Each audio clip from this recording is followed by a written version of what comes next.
tiri vapenyu tiri vatano tiri kugona kwedu asi zviri nyasha pachigaro chaMwari. Manheru ano tichataura pamusoro pe-sunlight ndizvo, pamusoro pemushana, pamusoro pechinhu chinonzi zuva. Zuva rakatikoshera ndizvo ka rakaripiwa naMwari, rakatikoshera.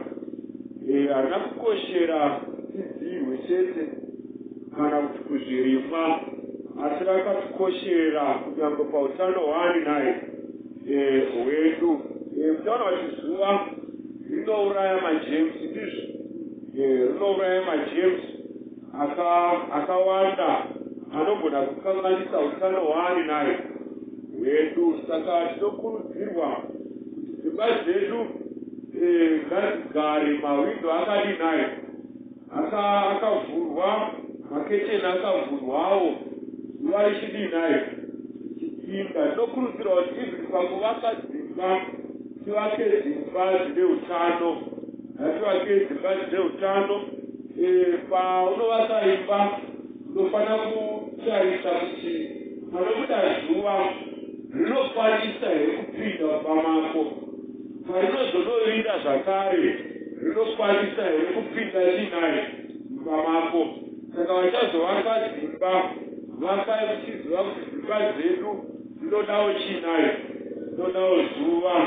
Hezve pazvinodikwa, pazviri kuoma, zuva riri kuurayawo chinaye, riri kuurayawo majemsi zvakare.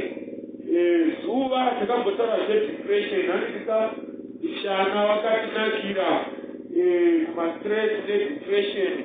Patinobuda panze tirohari kushana tichishanda, zvinoita kuti muviri wedu uchinaye uyevenuke. Kunonzi zuva rinouraya majemsi zvandataura, rinosimbisa zvakare masoja emuviri wani naye wedu. Kunonzi zvakare nezuva rinoita kuti ganda redu rive ganda rine chinaye, rine utano. Kunonzi patinoenda pamushana ganda redu rinowana zuva. Rawana zuva, ganda rinoprodusa kana kuti rinogadzira inonzi vitamin D, ndizvo ka? Ganda ragadzira vitamin D kubva kuzuva, kuburikidza nezuva. Vitamin D inozobatsira mabhonzo ani naye edu kuti mabhonzo asimbe, aite zvakanaka, ave neutano, anoda vitamin chinaye D. Vitamin D yasimbisa mabhonzo, zvinodzivirira chirwere chinonzi osteoporosis, ndizvo ka? Tichachiziva. Kana kuti mateya, ndizvo rickets, ndizvo ka? Bhonzo rine vitamin D rakakwana rinofanira kuita straight. Iro ramukuona rakabhenda ndozvinenge zvakaita bhonzo remunhu anozova nechinaye nemateya. Zvinokonzerwa nekushayikwa kwevitamin D mumuviri. Kana kuti izvo zvamuri kuona gogwavo vanozopedzisira vakufamba vakabhenda, handika chirwere chinonzi osteoporosis. Chii chinenge chaitika? Mabhonzo apera, ndizvo ka? Nekushayikwa kwevitamin D. Saka mazuva tinokurudzirwa kuti mangwanani oga oga kana kuti zuva rakunowira tione at least 10 minutes handika zvichinaye nemushana pamazuva achinaye ose. Kuno kumamisha hazina dambudziko, zuva tinoriwana, ndizvo ka? Mazuva ese.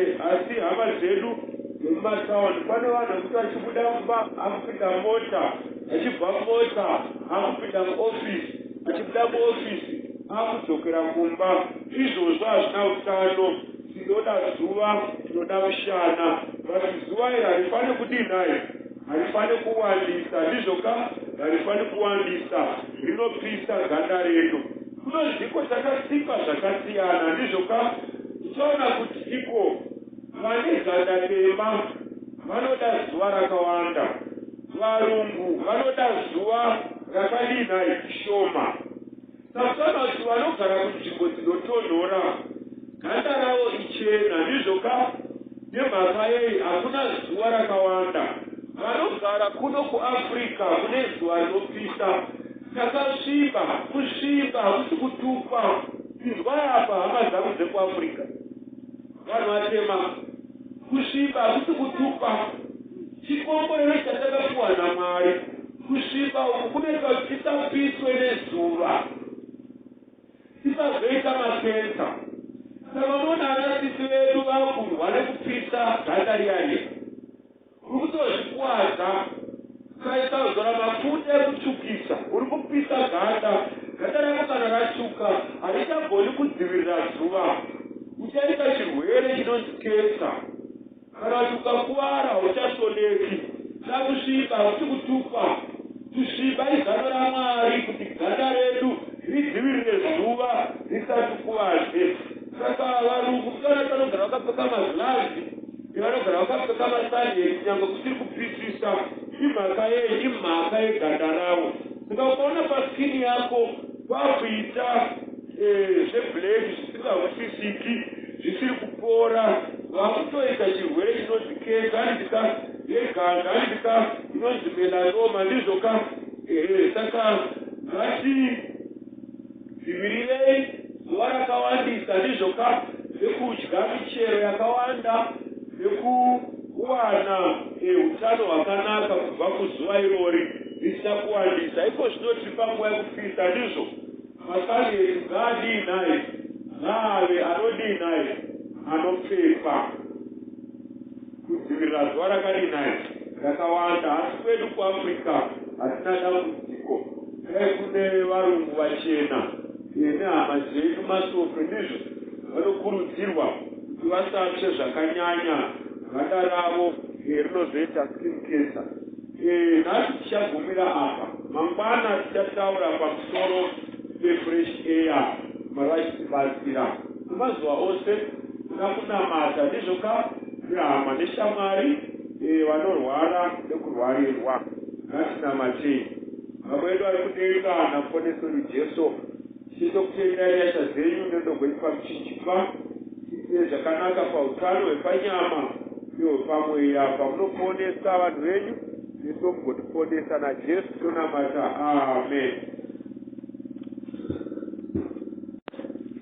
Notina Mwari nekutara kwavo tikudzwa usiye neutano.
Mazvisi mazhinji akataura kuti akafa haana chaanodii naye, chaanoziva. Pakasara paine mubvunzo kuti ko munhu waMwari kazvihwa kuti vakafa havana chaanoziva. Ko zvatinonzwa nekuona zvemagoritoto, zvezvipongo, zvezvakaitika nezvikuitika, chigori chii? Hamuri kwere vana vaMwari? Iyo nyaya yanhasi iri kuda kutsanangura chiri kuseri kweguva. Hamuri kwere vana vaMwari? Saka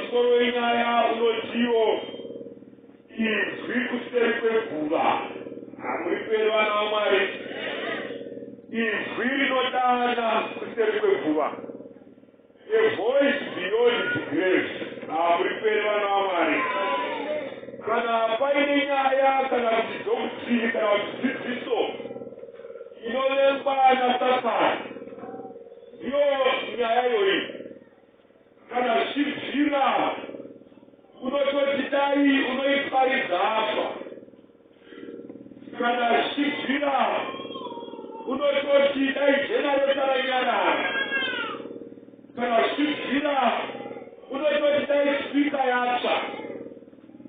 Kana pane nyaya isingadiwi naSatani, yaanovenga inyaya yechimiro chevakafu.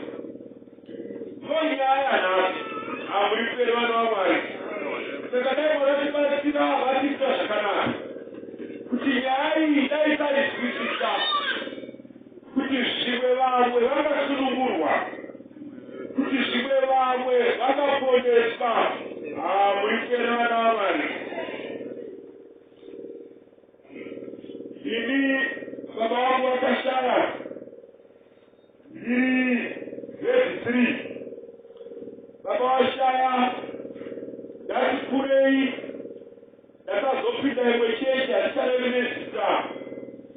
Ndaenda kuchechi iyoyo munhu waMwari unotanga kuprofita. Zvikaiskomana baba vangu vakafa ndikati home. Zvikazi vakafa gore rakati ndikati home. Zvikazi vakafa vakamusika bhasikoro neredhiyo ndikati home. Zvikazi pane zvakati nezvakati zvisina kufamba zvakanaka. Hamuri vana vaMwari. Tikaudzwa nyaya dzababa vangu vakafa, nezvakaitika, nezvikufanira kuitwa pakufa kwababa. Hamuri vana vaMwari. Takaudzwa nyaya dzaanapedzi vakafa dziri mhombe. Kwaizi varume kana vakatecha vaimuka mangwana vari pamusoro peguva vachiti vakarara napedzi. Hamuri vana vaMwari. Takaudzwa nyaya dzezvana zvuku zvaitaura zvichitungamirira vanhu kumagaba akafa munguva dzehondo. Vachiti mapfupa angu ari pakati, mapfupa angu anoda kuti achekwe avigwe zvakanaka. Hamuri vana vaMwari. Takaudzwa nyaya dzakawanda dzevanhu vakafa. Iko zvino paneri kupisa pagokwe, paneri kupisa. Ekukomana akabva gokwe akaenda zvombe, asvika zvombe achikorakoza akaurawa. Hatizivi kuti akazovigwa here. But pandakauya pano ndakasiya ane 10 days asati avigwa. Kuchinzi bhosi iri kutaura, muchinda uyu kunonzi muviri wake uri kutaura kuti hazvivigwi kana mabasa angu asina kufana. Ndikuda mombe zhinji kuti ndigovigwa. Hamuri vana vaMwari. Inyaya dzevakafa. Ndinoparidza kuti vakafa havana chavanoziva. Pane vane mashira avakasiyirwa vatete. Pane vane svingo zvavakasiyirwa zvanasekuru. Dzine nyaya dziri kuda kugadziswa. Pane vane zvikari zvavanazvo zvine zvinofema zvakasiyiwa nanasekuru nanambuya. Zvinotaura inoti vakafa havane chavanoziva. Pane n'anga dzinodana vakafa zvichivaisa pagirazi zvichivaona achitaura newe. Vamwe vanoiswa pamucheka achitaura asi vakafa. Asi munoti bhaibheri rinoti vakafa havana chavanoziva munorevei. Saka vamwe vashaya munhu waMwari uyu mudzimu wavarungu wepi. Isisine yedu midzimu vakafa vane chavanoziva ndo midzimu yedu namasvikiro. Muri vana vaMwari. Ndakatoda kuti shoko raMwari tibatsire. Bhaibheri rititsanangurire, ritiisire pachena nekutichekechera. Pane vatiri kurohwa nekuti pane mombe yombai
chakuma kiripo maprofita chiuruka chichabvamoto chachitika zvaitika vamwana vafutani paedza chakaenda kuguva nemunhu akafa uyu wehembe dziri kuranga kugoviwa chatikavo paguva vamwe vaiprofita vanohaka mweya wakafa akatanga kutaura vari paguva zvinoitika zvakaitika muriperi vanhu vamwa hatingoti vakafa havana chavanoziva ino nyaya inovengwa nadhiabhorosi nekuti ndobva akabata vanhu vakawanda vanoenda kuzinanga nemaprofita enhema vari kuendeswa nenyaya vakasungirirwa zvinhu muchiuno nezvimwe zvinofema vakasungirirwa nenyaya dzevakafa muipere vanhu vamwari Genesis chapter 2 munhu wamwari verse 16 na 17 inoti kudii Genesis chapter 2 izvakuti panotangira nyaya iyi muna gere kwamba munhu wamwari Jehovha Mwari akarayira munhu achiti kubayabaya kuti munhu wamwari Jehovha Mwari akarayira munhu achiti Genesis chapter 2 verse 16 verse 16 Jehovha Mwari akarayira munhu achiti ungadya hako miti yose yomunda verse 17 asi muti wokuziva zvakanaka nezvakaipa usaudya nokuti nomusi waunoudya uchafa zviro kwazvo amuriperi vana vamwari uchafa chinhai zviro kwazvo Mwari vachitaura data zvikati muti uyo akataurwa nezuro nepakati pomunda usaudya nemhaka yei zvikati nemuti wauchaudya uchafa zviro kwazvo chirungu chinoti you shall surely die uchafa zviro kwazvo uchafa kuti fii nepachapa chapter 3 munhu wamwari verse 1 chapter 3 verse 1 tanga paverse 1 verse 1 zvino nyoka yakanga ina mano kupfuura mhuka dzose dzesango zvikati nyoka yakanga yakangwara kupfuura mhuka dzose dzesango zvakanga zvaitwa naJehovha Mwari zvikati kumukadzi hai ndizvo here kuti Mwari wakati regai kudya miti yose yomunda vhesi ya 2 mukadzi akati kunyoka tadya hedu michero yomuti pamunda asi kana vhesi ya 3 asi kana iri michero yemiti uri pakati pomunda Mwari wakati regai kudya kana kuubata kuti murege kufa vhesi ya 4 nyoka ikati kumukadzi kuna Eva hamungafi zviro kwazvo Genesis 2:17 Mwari wakati munofa zviro kwazvo Genesis 3:4 Satani chakauya chikati hamufi zviro kwazvo uri kuona here pakutanga hondo yekuti munhu haafi kuti fii muriperi vana vamwari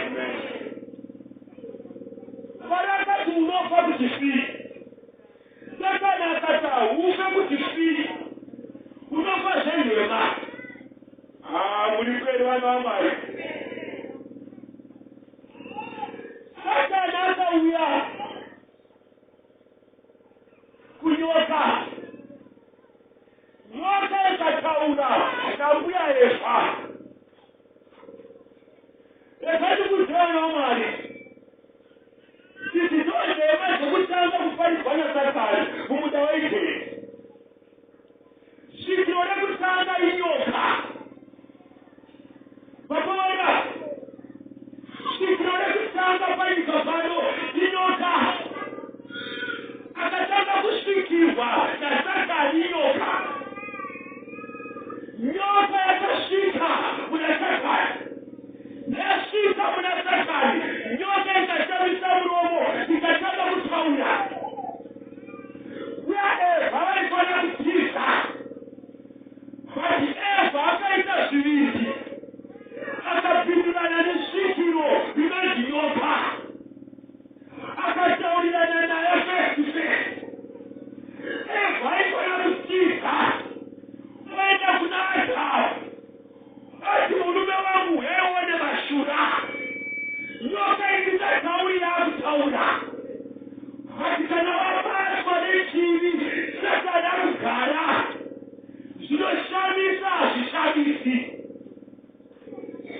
nyoka yoshikiro repanga haikairo rakashikirwa naSatani rikataura risingatauri.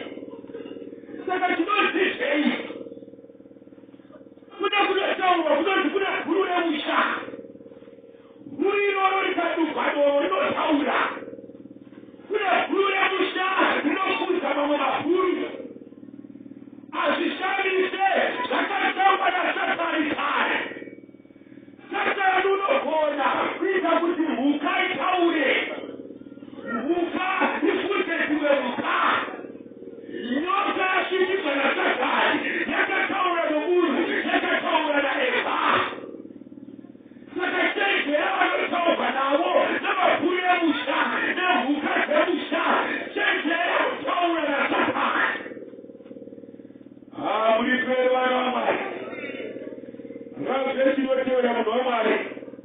Revelation chapter 12, zvakazarwa chapter 12 verse 7. Kuzoti Satani munhu akaita sei? Koma munhu waMwari, zvino kurwa kwakavapo kudenga, kurwa kwakavapo kudenga.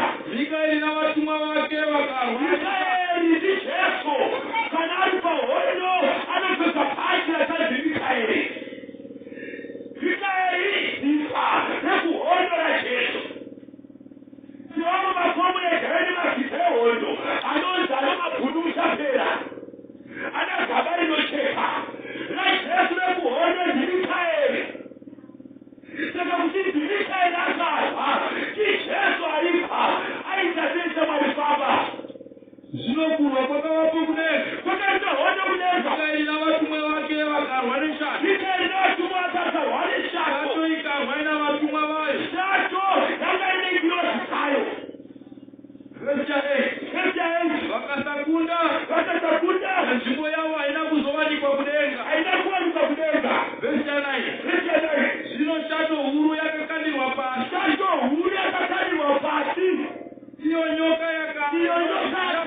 Inonzi Diablos. naSatani munyengeri wenyika yose. Satani munyengeri wenyika yose. Yakakandirwa panyika. Navatumwa vayo vakakandirwa pasi.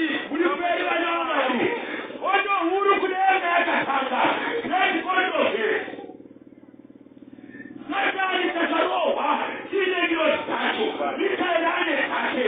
Satani akakandirwa pasi nengirozi dzake. Vechasokoma munhu waMwari. Vechasokoma. Inoti kudini? Saka farai kudenga nemi munogara. Farai kudenga nemi munogarako. Mune nhamo yeminyika negungwa.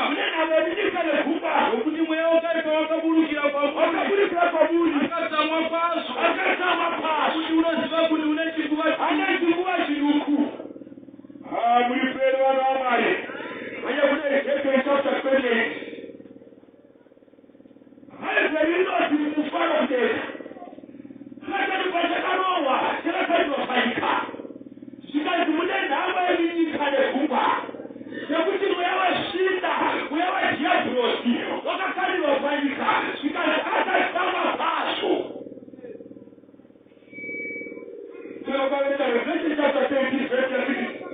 Chapter 16 verse 20. Ona anotiye, yakaona mweya yeshina itatu.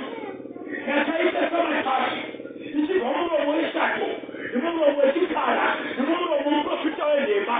Ita kuti zvikangokuti ndiwo mweya yakaipa, inoita zviratidzo, inoita minana, inoita kumadzimambo enyika yose, kuvakumbira kukurwa pazuva iro guru raMwari Wamasimba Ose. Zvikanzi vakaro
Muripero ano amari. Ezekiel chapter 28 kipauje. Kanutoro shatata 30 to 50. Ezekiel chapter 28 kubaba verse 18. Kipauje Lucifer sasa. Wakanga ulipaite ni mumunda wa Mwari. Satani angali kutenga kupaka roa. Kitene kutenga kumunda wa Mwari. Wakanga wakafukizwa na mabwano kosha. Satani ebe take alipeka shwelani. Nitaka kuona kusatanisi. Unawanda mashwelani. Matengo ni mahiri. Mashwelani. Nitaka kuita niwe shida. Sisi hacho. Satani ndoza alipeka. Ndipo atakutenga kama Mwari. Wakanga wakafukizwa na mabwano kosha. Wakanga wakafukizwa na mabwano kosha ruti kose. Anotisakio. Aitisakio atisi Yambazi. Ila atisi bibi. Edemeli. Hemo zitonisiwa. Beriri. Beriri atisi bibi. Onikisi. Onikisi atisi bibi. Jasperi. Jasperi atisi bibi. Mesaferi. Jasperi atisi bibi. Mesamarigidon. Atisi bibi. Reke breki. Atisi bibi. Ngoma. Satani waiteka majina rausi matombano kosha mataimo shwelani yaiteka yote ebe take shikaji mukati make anga na matu Satani anga ile ngoma takatimo kama mamali Ngoma zako nenyere zako anga zaka bila Satani anga ile shirizwa zaidi na mtu wake aiba haya hali Lucifer geta Nitaka kuona Satani kakawanda Achiba sio Usatanisimu wakawanda we satanisimu wakawanda watu waivi ukuru wao diablos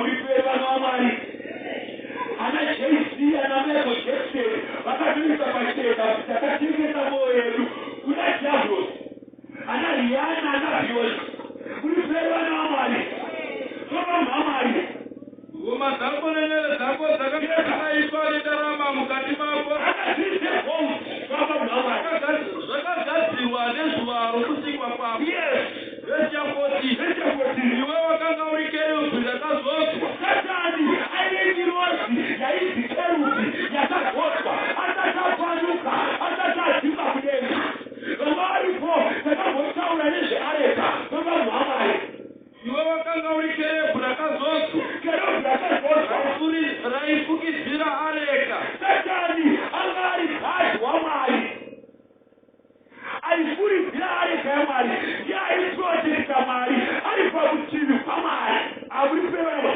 ndoere basa raSatani kudenga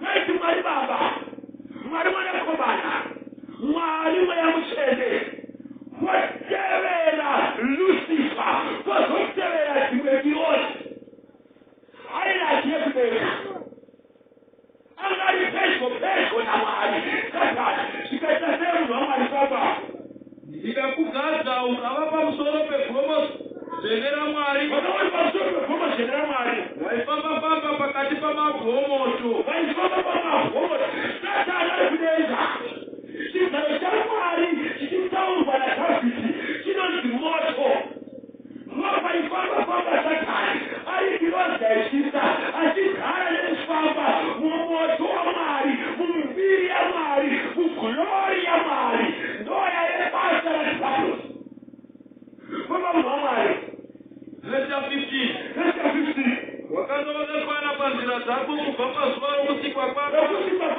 kusvikira kutaurama kwakawanikwa mukati mako Satani akazopanduka yes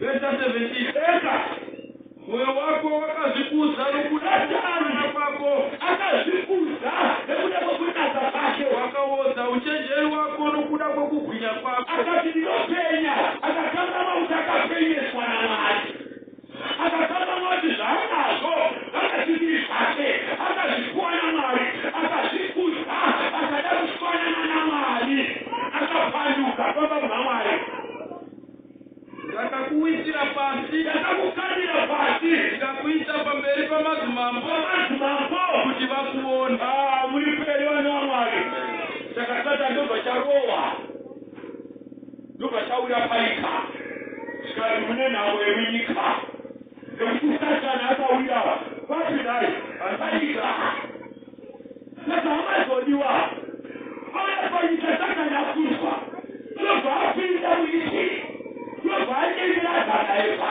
akati marunoyepa ahufe kuti ahufe zvirokwazvo saka satani irozi huru yaitungamirira dzimwe irozi kurova kuti kudini satani une simba une pawa ndekati kuti musoja akazimba chisoja akanoita mahopo kashuwa hama yairova chisoja anongoirova ari kumahopo sakari paakadzima kudenga haana kutoreka simba akauya panyika ine simba rake rati muzwe simba radhiabhoti zvinogona kuitwa nenyoni maebheri munhu wamwari chapter 1 vesi 8 koma munhu wamwari Ezero chapter 1 ikatipa 8 vesi 8 asi pamusoro pomwanakomana yes unoti chigaro chenyu choushe imi mwari chiripo nokusingaperi-peri vesi 8 vesi 8 vesi 8 yes nesvimbo yekururama ndiyo nzvimbo yeushe hwenyu makada kururama mukaveka kusarurama saka mwari iye mwari wenyu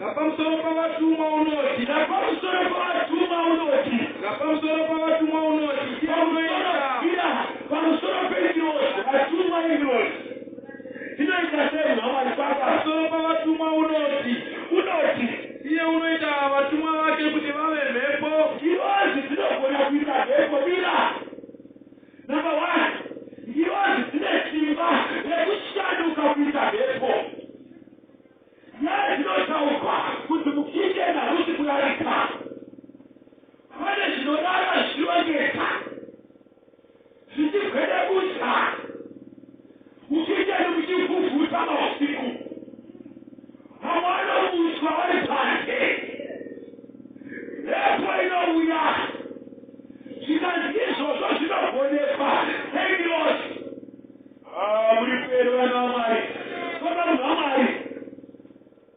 napamusoro pavatumwa unoti iye unoita vatumwa vake kuti vave mhepo zvinoita navaranda vake kuti vave mirazvo womoto girozi dzinogona kuchinja kuisa moto muri peri vana vamwari girozi dzamwari kana dzadhiabholosi mwari vane dzavo satani ane dzake dzakapanuka dzose dzinogona kushanduka namba 1 kuita mhepo girozi dzinozvigona kuchinja dzoita pupuri pano dzikazotopa vanhu vofa nemhepo dziri girozi dzadhiabholosi namba 2 dzinogona kushanduka kuita moto kushanduka kuita zvipofu kuti pakati nguva dzakati panooneka moto uchipfuura isimba rinogona kuitwa negirozi namba 3 vesi chapter 18 verse 1 girozi dzinogona kuita sei munhu wamwari papa Genesis chapter 18 kubva verse 1 verse 1 to 2 zvino Jehovha wakazviratidza Mwari pamiti yemuouki Jehovha anozviratidza kuna Abrahama anozviratidza sei agere pamukova wetende masikati zuva richipisa katikati zuva richipisa akasimudza meso ake Abrahama akasimudza meso akatarira akaona varume vatatu vamire vakatarisana akaona varume vatatu vamire vakatarisana naye wakati achivaona akabva pamukova wetende akamhanya kunosangana navo chapter 19 Abrahama nerimwe zuva akaona girozi masikati machena vakaita savari muri peri vana vamwari girozi dzinogona kushanduka kuita vanhu vouya dziri muchimiro chemunhu dzinogona kuuya dziri muchimiro chavatete dzinogona kuuya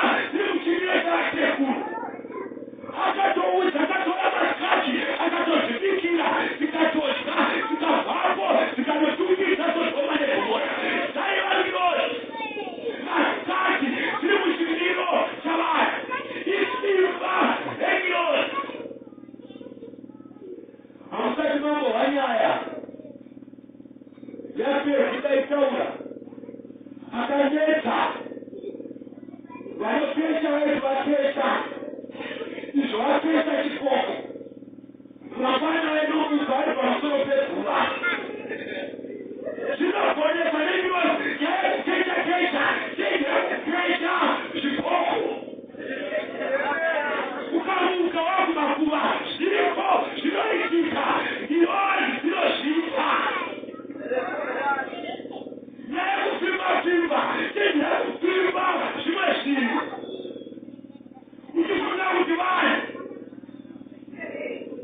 yakuda mayerogonyawa kunooswa nebhonzo yero waoswa nemweshina isimba renyoro kwema munhu wamwari chapter 19 Genesis chapter 19 izvozvo zvakaitwa nenyoro vesi 1 vatumwa vaviri vakasvika Sodhoma madekwana tingirozi vakasvika Sodhoma mafuseni Roti wakanga agere pasuo reSodhoma Roti akagere pagedhi reSodhoma Roti akavavona akaona vatumwa akasimuka akaenda kundosangana navatumwa akakotamira pasi nechiso chake akakotama pasi vesi 2 akati tarirai ishe wangu ndinotaukira henyu kumba kwomuranda wenyu uyai kumba vakomana vekumba aiti vanhu vanopfuura vaenzi izvo zvaivangiroti akati uyai kuno vamamhamwari muvate usiku hwose zvikanzi vatai usiku hwese tambidze tsoka dzenyu ndikugezei tsoka mugofumira parwendo rwenyu mugeze mugoenda mangwana ivo vakati kwete tavata hedu padare vachitotaurirana lose chitakutaura nevanhu izvo zvaivangiroti vamamhamwari akavanyengetera zvikuru akadzimara vatsaukira kwaari ndobva vaenda kumapanoti vakapinda mumba make Loti akavagadzirira chirayiro akabika chingwa chisine mbiriso vakati akavabikira chingwa kavabhekera zvino pavhesi 4 zvino vasati vavata varume veguta ndivo varume veSodhoma vakaita semhamwari vakakomba imba vatendereza imba vaduku navakuru vanhu vose vokumativi ose vakadanidzira kuna Loti vakati kwaari varitiko varume vapinda kumba kwako usiku huno vabudisire kwatiri kuti tivazive kuvaziva kukuvata navo muSodhoma kumba maLoti vanga vazvaira kuita vanhu chingoshaya zuva iri vakapisira vakada kungoshanaidza ndirozi dzakati makaizvaizwa vakarohwa neupofu vaifunga kuti vanhu vachida kurara nengirozi kavasota ndopakapinzwa Sodhoma neGomora vakapisira manje vakuda kurara nengirozi ndozi dzaiva muchirikiro chavarume veSodhoma vakafunga kuti varume izvo dzaiva ngirozi vakati vakomana kumba kwaLoti kona zvirume zvakanaka zvihedisavo handei ndozvimboshanaisa zvikati makajaizwa pekutotairara vakatotewa vakarohwa neupofu Sodhoma rakatungiswa neGomora zvikafa dzaiva ngirozi zvagona kuita namba 1 mhepo namba 2 moto namba 3 vanhu tikataura newe tikadya newe tikafamba newe uchifunga kuti vanhu ndizvo ingirozi isimba yaangels saka kune ngirozi dzadhiabhori kune ngirozi dzasatani muri pere vanhu vaMwari enda kuna Numbers hwezvimwe zvinogona kuitwa nengirozi Numbers chapter 22 yume kubva pavhesi 21 pane umwe muprofita akabhoita neupedzi aiti Balamu achienda pakadzi namarusaenda famba munhu waMwari Bhaibheri itaura chapter 22 verse 21 zvino Bharami akamuka mangwanani akaita chigaro pambongoro yake akaenda namadzimambo machinda aMoabu. Akaenda navanhu vaMoabu. Verse 22. Verse 22. Asi Mwari vakamutsamwira. Mwari vakamutsamwira. Akaenda. Zvaakaenda. Mutumwa waJehovha akanomira munzira yake. Ndizvozve kuti arwe naye. Vana matora dhongi. Mutumwa waJehovha akanomira murodhi yaifamba nemuprofita. Ndinoti yakanomira rodhi. Chichakaitika kuna Mwari. Mutumwa waJehovha akanomira munzira yake kuti arwe naye. Kuti arwe naye. Zvino iye wakanga akatasva mbongoro yake. Akatasva dhongi yake. Navana vake vaviri vakanga vanaye. Nevana vake tu vakanga vanaye. Verse 23. Ipapo mbongoro ikaona mutumwa waJehovha. Hanzi dhongi rakaona ngirozi. Ipapo mbongoro ikaona mutumwa waJehovha. Dhongi rakaona ngirozi. Imire murodhi. Ano munondo wakavhomorwa. Aine Mbongoro kakao. Yes. Mbongoro ikatsauka panzira ikaenda nokusango. Mbongoro ikatsauka ikaenda nokusango. Bharami akarova mbongoro kuti izoyere kunzira. Amira. Dhongi rakaona ngirozi. Asi Bharami nevakomana vake havana kuona ngirozi. Kwakowera. Profita achienda padhongi. Aine varanda vake vaviri. Iye profita nevaranda vake tu. Havana kuona ngirozi. Asi dhongi rakaona ngirozi. Ngirozi dzinogona kuzvishandura kuti dzionekwe nemhuka dzisaonekwa newe. Pakapeni panogona kusvika ngirozi. Imvura yakaona. Mukati imvura yepano haiti chemi. Imvura yonana usiku hwose ichiukura. Mukabuda panze hamuoni chinhu.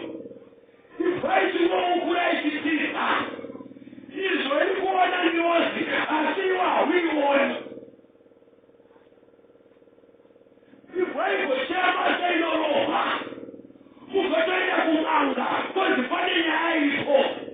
Imvura kana kuti kiti inogona kuona mutumwa asi iwe ukasaona zviri musimba rengirozi.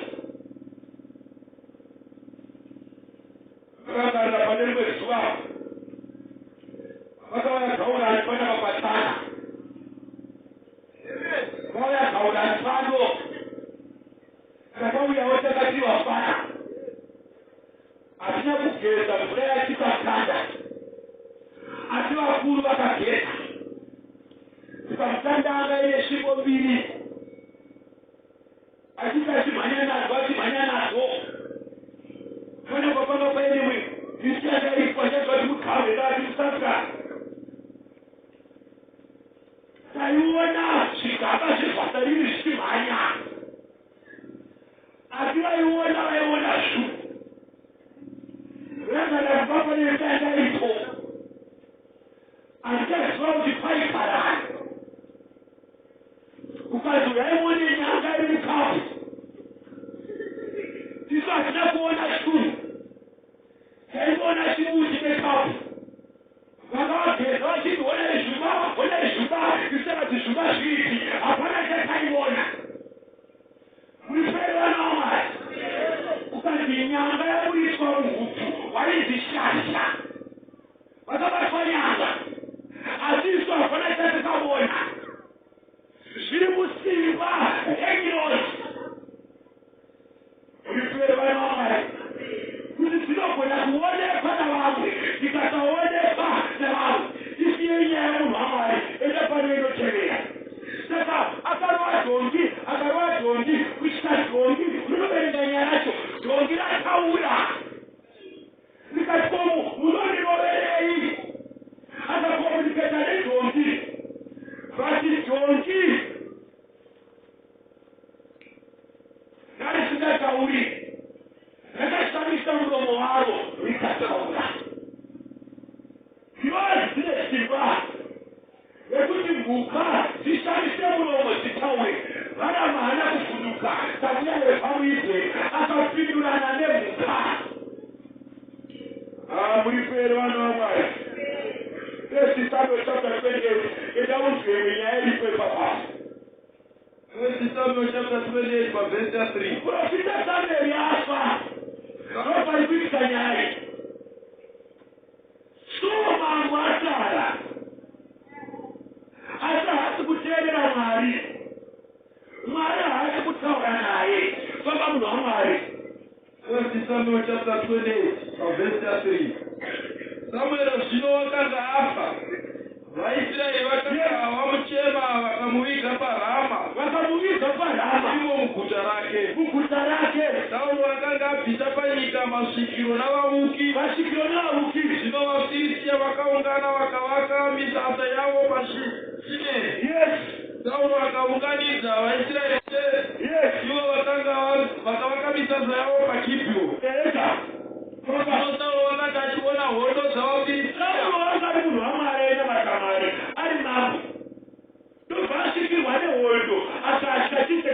Zvino Sauro wakati achiona hondo dzavaFiristia akatya, mwoyo wake ukadedera kwazvo. Verse 6. Sauro akabvunza Jehovha, asi Jehovha haana kumupindura. Nyangwe pakurota kana navaprofita. Ipapo Sauro akati kuvaranda vake, nditsvakirei mukadzi unosvikirwa. Mwari wako unozora nawo. Nditsvakire mukadzi unosvikirwa. Ndizakaitika. Ndiende kwaari ndinobvunza iye.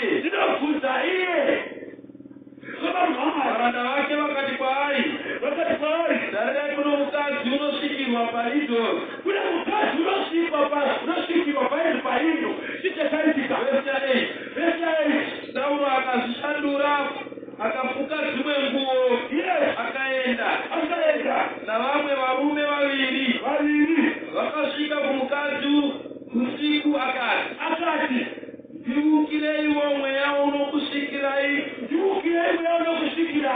Undikwidzirewo wandichakuudzai.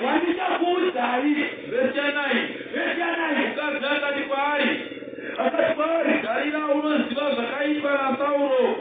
Vakaparadza masvikiro navavira. Unopedzisa nyai. Sauro afa. Samuel afa. So akaenda kumubuti. Akaitirwa machiripiti. Akamutsiwa. Vakaitwa sepamuswa. So akatotaura naye. Iye anga akafa. Akatoudzwa zvaidiwa nezvaifana kuitwa.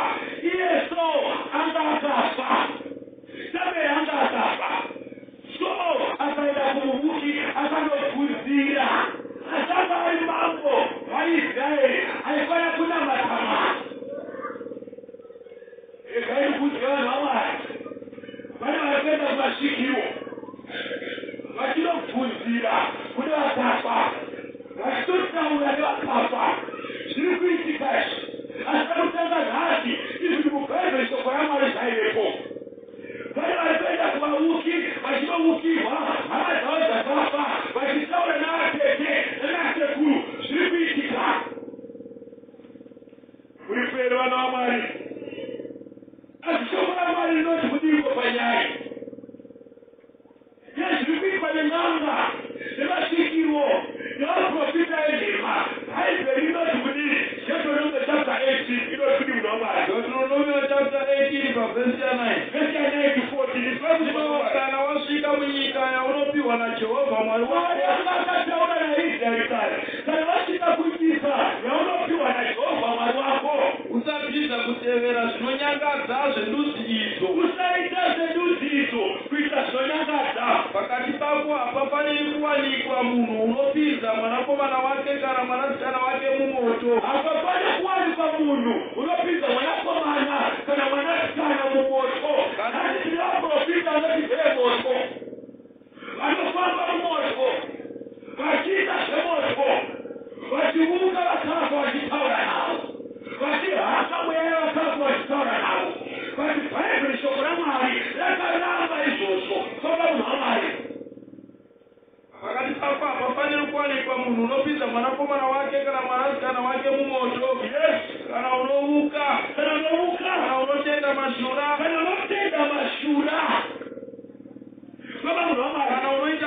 mazango. Kana unaita mazango bila.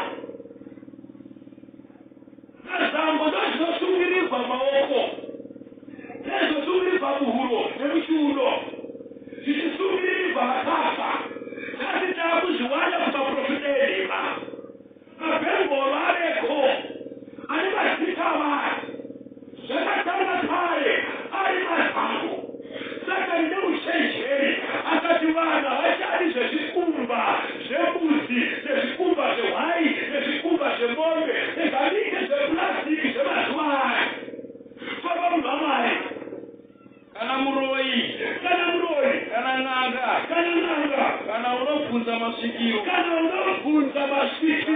muvuki, kana unobvunza vakafa. Verse 12. Nokuti vose vanoita zvinhu izvi vanonyangadza Jehovha. Kuda kwezvinonyangadza izvi Jehovha Mwari wako unodzinga pamberi pako. Verse 13. Unofanira kuva wakarurama pamberi paJehovha Mwari wako. Verse 14. Nokuti ndudzi idzi dzamunopiwa dzive dzenyu dzinoteerera vanotenda mashura vauki. Asi iwe Jehovha Mwari wako haana kukutendera kuita izvi. Muripere vana vaMwari. Isaya chapter 8. Jehovha Mwari wako. Kana watenda kuna Jehovha Mwari. Webhaibheri. Haatenderi vana vake kuuka. Haatenderi vana vake uroyi. Haatenderi vana vake kubvunzira kun'anga nemasvikiro. Vanotaura nemidzimu. Vanotaura nemweya yemusahepo. Vanotaura nekumweya yerima. Izvozvo hazitenderwi nevanonamata. Ukaona muprofita anoita izvozvo havati muprofita waMwari, in'anga. Akahetuka anoenda kun'anga, akabva kun'anga anouya waita muprofita wenhema. Ndosaka nhasi zvipo zvavaiona kun'anga ndani vaprofita, mbiya zvavaiona kun'anga ndani vaprofita, mvura zvavai kusha kun'anga ndakukusha kuvaprofita. Imhaka yen'anga. Ndani vaprofita waMwari vanoshanda nemweya yerima. Ndosaka vachihakana nemasimbesebera. Ndosaka vachihakana nemweya yemadzisa. Ndosaka vachihakana nevanhu vakafa. In'anga dzakapfeka makamera. Vana vanofanira kusunungurwa nezita raJesu. Vanoita zvaMwari havatauri nemweya yakafa. Hatina ukama nemweya yakafa. Mabasa asatani. Samba mnawala verse inotemera. Profita Isaiah chapter 8. Verse 19 ikozwe. Verse 19. Samba mnawala. Zvino kana Kwamuri. Kana achiti kwamuri vaprofita. dai masvikiro navauki vanorira nekuita zeve. Vira. Kana achiti kwamuri kuzai masvikiro navauki vanorira nekuita zeve. Sinorira nekuita zeve. Masvikiro navauki. Ukaona profita unoita zeve. Ziva kuti isvikiro. Ukaona profita anorira. Ziva kuti isvikiro. Profita waMwari haariri zezeziro.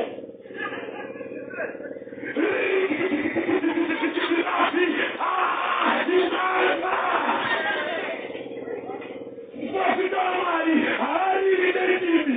Anotaura nedini. Sinorira nekukiririsa. Masvikiro navauki. In'anga. Baba mnawali. Baba. Chapter 8 verse 19. Verse 19 ikozwe. Kana vachiti kwamuri kuzai masikiro navauki vanorira nekuita zeve. ko vanhu havafaniri kubvunza Mwari wavo here. ko vanofanira kubvunza vakafa pamusoro pavapenyu here. Vanhu vanofanira kubvunza vakafa pamusoro pavapenyu here. Vanhu vanofanira kubvunza zvitundo here kumakuva pamusoro penyu vapenyu. Izvozvo zvinoitwa naSatani. Anodzina nekuspesha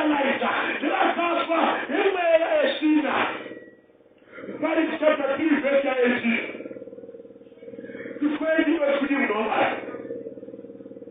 What is chapter 3? Isaiah 18 verse. That is chapter 3. If I was one on man. What is chapter 3? Isaiah 18 verse. One on man. Verse 18 You know it's good. Zakati mumoyo mangu. Zakati mumoyo mangu. Izi zinoitwa nokuda kwavanakomana vavanhu. Izi zinoitwa nokuda kwavanakomana vavanhu.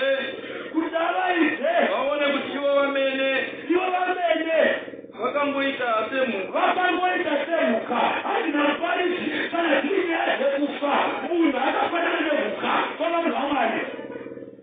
Verse 19. Verse 19. Nokuti zvinoitirwa vanakomana vavanhu. Zvinoitirwa vanakomana vavanhu. Ndizvo zvinoitirwa vomuka. Zvinoitirwa vomuka. Zvose zvinoitirwa chinhu chimwe. Zvose zvinoitirwa chinhu chimwe. Mufiro wemunhu. Mufiro wemunhu. Iwo mufiro wemuka. Iwo mufiro wemuka. Zvose zvino mweya mumwe. Zvose zvino mweya mumwe chete. Munhu haana paanopfuura muka. Munhu haana paanopfuura muka. Nokuti zvose hazvina maturo. Zvose hazvina maturo. Apa vhesa. Pavhesi ya9. Kakwenda pavhesi ya20. Vhesi ya20. Zvose zvinoenda kunzvimbo imwe. Zvose zvinoenda kunzvimbo imwe. Zvose zvinobva pavhu. Zvose zvinodzokerazve kuvhu. Vavarine. Hanzi munhu unoenda unobva wakabva kuvhu. Uchadzokera kuvhu. Mhuka dzakabva kuvhu. Dzichadzokera kuvhu. Uripera nomari. Zvikanzi mufiro wemunhu womufiro wemhuka. Nemhaka yenyu zvikanzi zvese zvinomweya mumwe. Ezani kuti mweya uri mudhete. Zvichiti kororo. Wamweya uri muna minista of finance. Anafa hapo. Mweya uri munyoka. Kweupenyu. Mweya uri muvanhu vane mari. Zvese zvino mweya mumwe. Anoshiwa. Magetsi anoita kuti stovu ipise. Magetsi mamwe chete anoita kuti firiji itonhore. Vabadera. Magetsi anoita kuti rediyo irire. Magetsi anoita kuti firiji itonhore. Zvese zvine mweya mumwe weupenyu.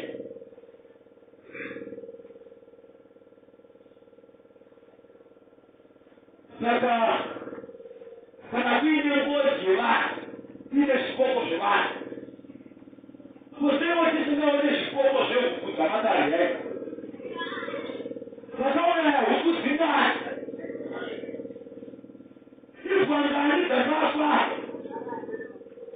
Sei ngozi dzemombe dzakakauya kuda kwenyu dzisiri kuibva. Vakaona zvebhusi. Kuti vanhu vanoda mari, vasanamata mari. Sei vanhu voga vanowanodza zvipoko. Mhuka dziri kufa zviurava zvibiwa, zvipota mombe dziri kubiwa. Sei mombe kusina zvipoko zvemombe. Nekuti munhu akazvipa nefu. Mombe akazvipa nefu. Munhu akapuwa mweya weupenyu. Mombe akapuwa mweya weupenyu. Zvese zvine mweya mumwe. Hamuriperi vana vaMwari.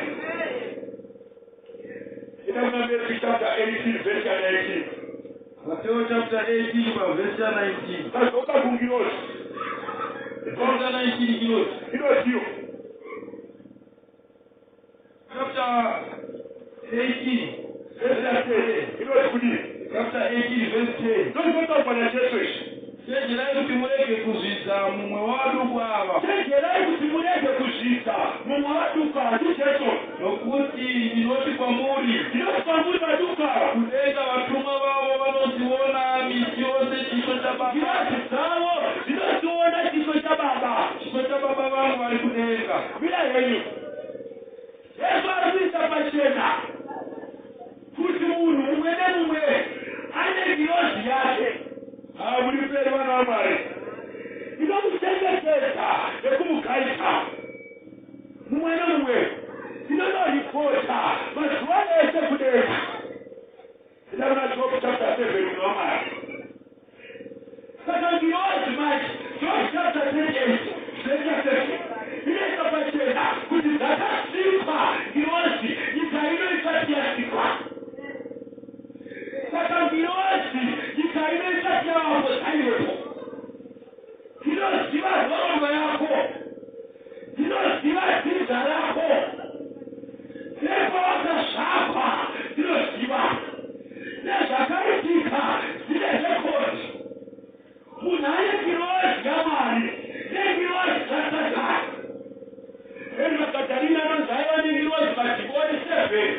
Peruano.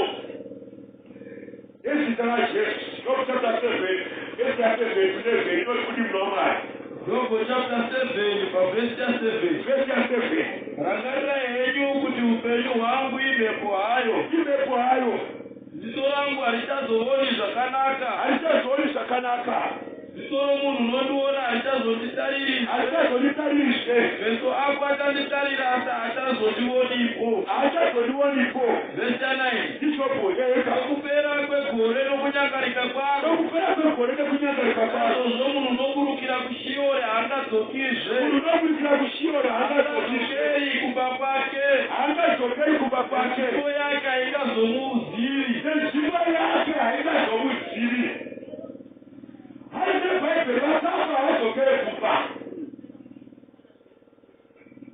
Vanhu vanoenda kuguva vabva kuviga munhu. Hora neshazi kumba. Vachiti tinozodza mweya musha. Hamazodiwa, hamusi kuzodza akafa. Muri kuzodza mweya shina.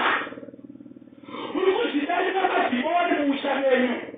Achanetsa zita renyu nezvisingaperi. Muri kutamba muteritori yaSatani. Muchashungurudzwa nengozi yacho hamuikwanisi. Yakabata yacho. Muri vanhu vaMwari. Rega kunomhara munhu waMwari. Jeremiya 14:14. Ipapo Jehovha akati kwandiri. Vaprofita vanoprofita nemuzita rangu. Ini handina kuvatuma. Handina kuvarayira. Kana kutaura navo. Vanokuprofitirai zvinonzi zvakaonekwa. Asi zviri nhema. Sezvavauki nezvisina maturo. Kunyengera kwemwoyo yavo. Muri kweri vanhu vaMwari. Chapter 23. That's Jeremiah. Vaprofita nhema. Vachikubukirai veshida. Ini Jehovha handina kuvatuma. Ukaona muprofita anokonekta neveshida. Si vanhu vaMwari. Si zaunofa. Unoropeswa. Unobatiswa zvakaipa. Unokonekwa neveshida. Upenyu hwako unoenda panjodzi. Jeremiya munhu waMwari. Chapter 23. Profita Jeremiah chapter 23. Verse 15 and 16. Verse 15. Na 16. Naizvozvo zvanzi naJehovha wohondo pamusoro pavaprofita. Tarirai ndichavadyisa gavakava. Ndichavamwisa mvura yenduru. Nokuti kumhura Jehovha kwakabuda kuvaprofita veJerusarema kunyika yose. Verse 16. Zvanzi naJehovha wehondo. Regai kuteerera mashoko avaprofita vanokuprofitirai. Vanokudzidzisai zvisina maturo. Vanotaura zvavakaona pamwoyo yavo. Zvisati zviri izvo zvinobuda pamuromo wavo.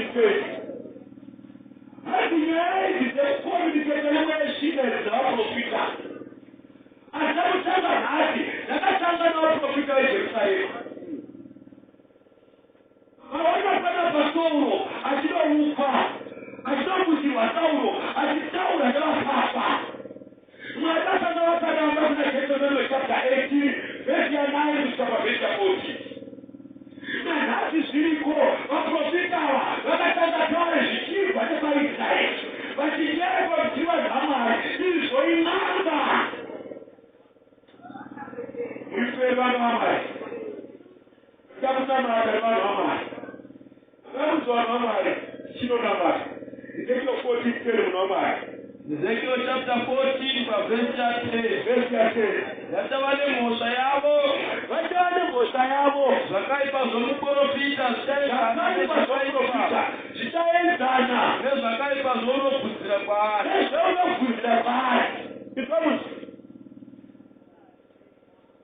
Hanzi vanoenda kun'anga. Ndichavatonga nezvakaipa zvin'anga. Vanoenda kuvavuki. Ndichavatonga nezvakaipa zvevavuki.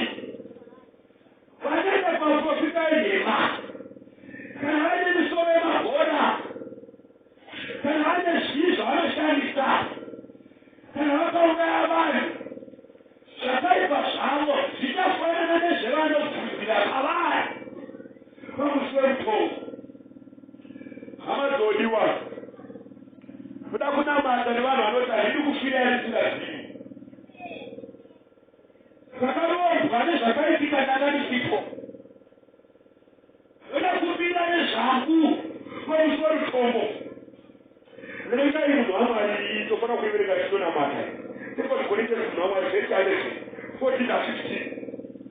Chinonamata inoda kuverekwa. Kuda kunamata nevanhu. Vanoti Mwari tibatsirei. Ndipo mazuva akaitwa naMwari. Apo mweshina rekitarinana. Satani ari kuvhundutsira vanhu. Vekutyisidzira vanhu. Nyaya yeshina. Mwari anotiye. Kana mazuva zvokwadi chakusunungura. Muri peri vanhu vaMwari. Vanhu vanofanira kusunungurwa mane vanhu asi muna Mwari. Rava muna Mwari. Vakorinto chipiri chapter 11, 14 na 15. Vakorinto chipiri chapter 11 verse 14. Verse 14. Naizvozvo hazvishamisi kuti kunyangwe naSatani iwe anozvishandura achizviita somutumwa wechiedza. Naizvozvo hachisi chinhu chikuru kana vashumiri vake vachizvishanduravo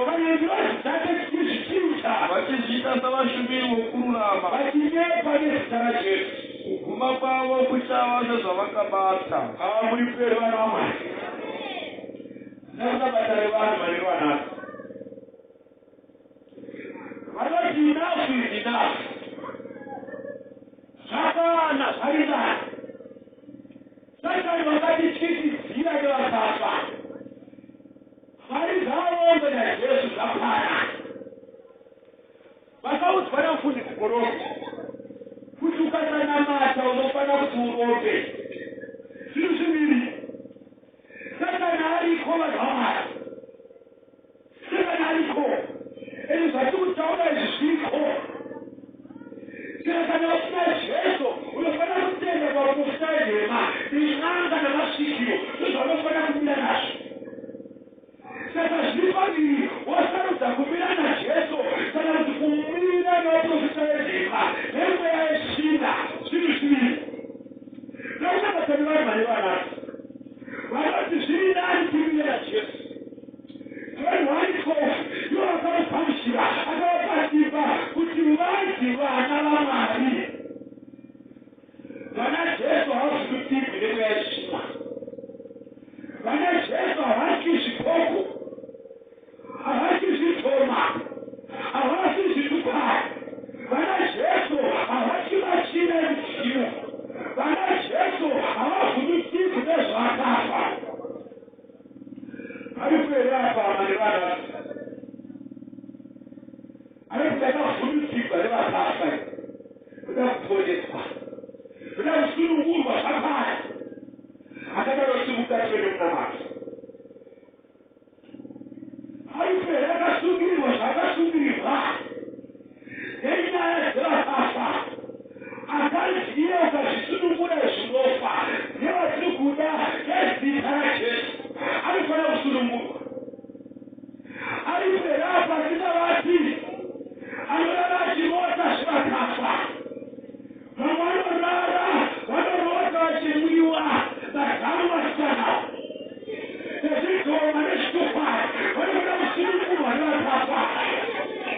Varikuerapa vanorota zvevakafa vanoda kudzikirirwa manheru. This is the time yonguva mune simba munopara Jesu. Timitire vanhu vaMwari. Mune simba munopara Jesu. Vanofanira kusunungurwa.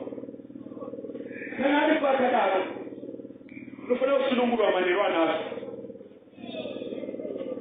Unofanira kusunungurwa manheru anhasi. Arikuerapa. Arikuerapa. Ane chipo. Ndinotora naye. Richeka. Ndinotora naye. Ane zvakafa. Ndikumuneka. Ndowakabita naye. Kuda kusunungurwa nezvaJesu. Arikuera nezvaneka. Ndinotora naye. Kuda simba unofara Jesu.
kutanga nhasi ndikuda kugashira Jesu paponesa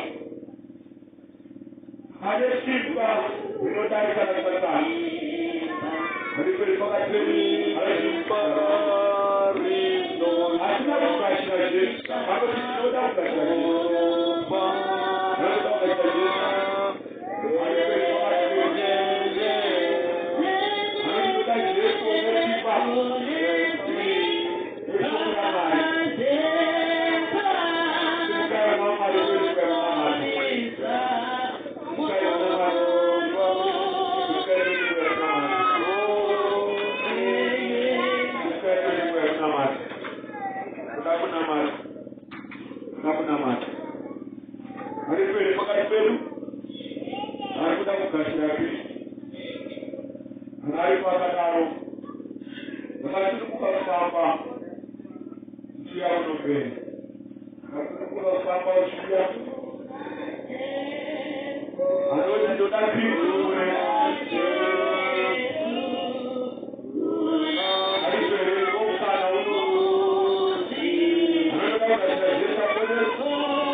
Mwari vachidzire zvakanaka.